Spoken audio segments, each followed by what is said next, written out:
pengalaman Dr. Dewi Inong Irana, dokter spesialis kulit dan kelamin. Apa yang terjadi dengan LGBT yang jadi pasiennya Ibu? Lihat apa aja pertama kali. Terima kasih banyak Pak Karni, Bapak-bapak Ibu sekalian saya hormati, narasumber juga Ricky yang Masya Allah. Ya, jadi saya sekarang akan memaparkan data, jangan bikin terkejut ya, Indonesia saat ini. Ya, buat kami, kalau sebenarnya sih saya mintanya ditayangkan nih, tapi nggak bisa ya. Ini saya karena harus lihat tuh datanya Indonesia saat ini ya. Jadi buat kami nakes dokter yang utama adalah perilaku seksual yang menyebabkan penyakit, betul ya? Nah itu buat kami, ya kan? Perilaku seksual penyebab penyakit perhatian utama. Dan ini dari salah seorang senior kita ya, Pak Aksmir Agus MA. Dia ada pegiat dan pemerhati sosial, jadi udah usianya udah 70-an dan beliau memang betul-betul di sosial udah lama sekali. Beliau bilang bahwa, tolong disampaikan katanya, perilaku seks bebas termasuk yang sesama jenis ini, apalagi lewat yang lubang kotoran pembuangan manusia adalah masalah kesehatan, ya. Nah, bukan kata saya. Jadi semua yang akan saya paparkan di sini adalah data. Makanya sebenarnya saya minta ditayangkan itu data Indonesia saat ini sebenarnya. Nanti ditinggalin aja Bu. Ya sudah saya sudah ya tadi ya.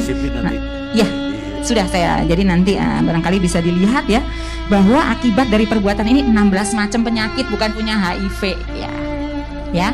HIV, sipilis, gonore, itu yang saya hadapi sehari-hari. Saya pernah ngurusi dari tahun 98 sampai 2001, 3 tahun, 500 penjajah seksual laki-laki yang menyerupai perempuan dan laki-laki di Ancol selama 3 tahun.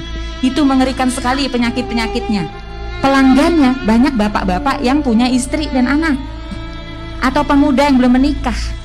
Tadi kalau kita bilang, mohon maaf nih, kita cari pemecahan bersama, nggak boleh saling serang. Bagaimana caranya supaya Indonesia sehat, gitu ya?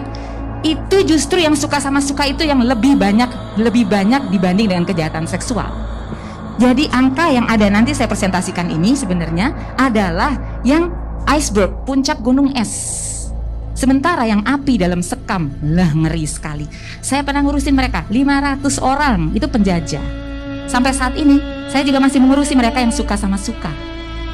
Tiap bulan itu bisa ada 4 datang ke saya untuk berobat, mengakui dia jualan, yang suka sama suka, mau dapat uang dan lain-lain ya.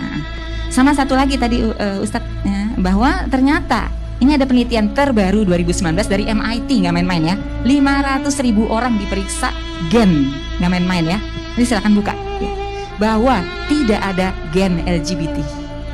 Oke, ini penelitian ilmiah, nggak bisa dibantah, bukan kata saya. Silakan dibuka ya. MIT mainannya di Amerika padahal yang mensahkan, tapi ternyata tidak ada. Itu perilaku tadi korban kejahatan seksual, peran ayah juga sangat penting ya, keluarga hancur itu semuanya juga itu ya. Nah, jadi tadi 16 macam. Jadi ya. Nah, tapi perilaku hubungan seks bebas yang tadi yang bisa menularkan penyakit IMS 16 macam termasuk HIV tadi adalah yang paling gampang kena menularkan adalah kelamin lewat dubur.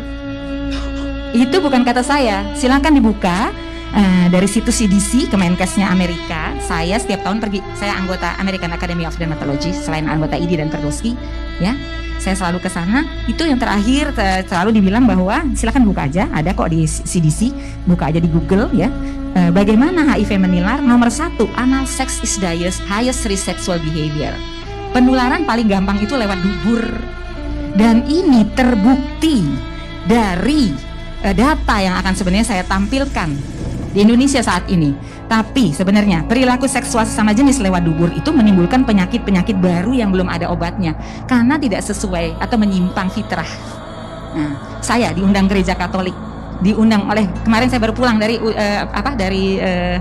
Balikpapan ya, gereja Protestan ya, gereja Kristen ya, itu mengundang saya. Semuanya sama, sependapat, kita tidak setuju. Sama. Karena tadi ternyata perilaku seksual sesama jenis, terutama yang lewat dubur, menimbulkan penyakit baru.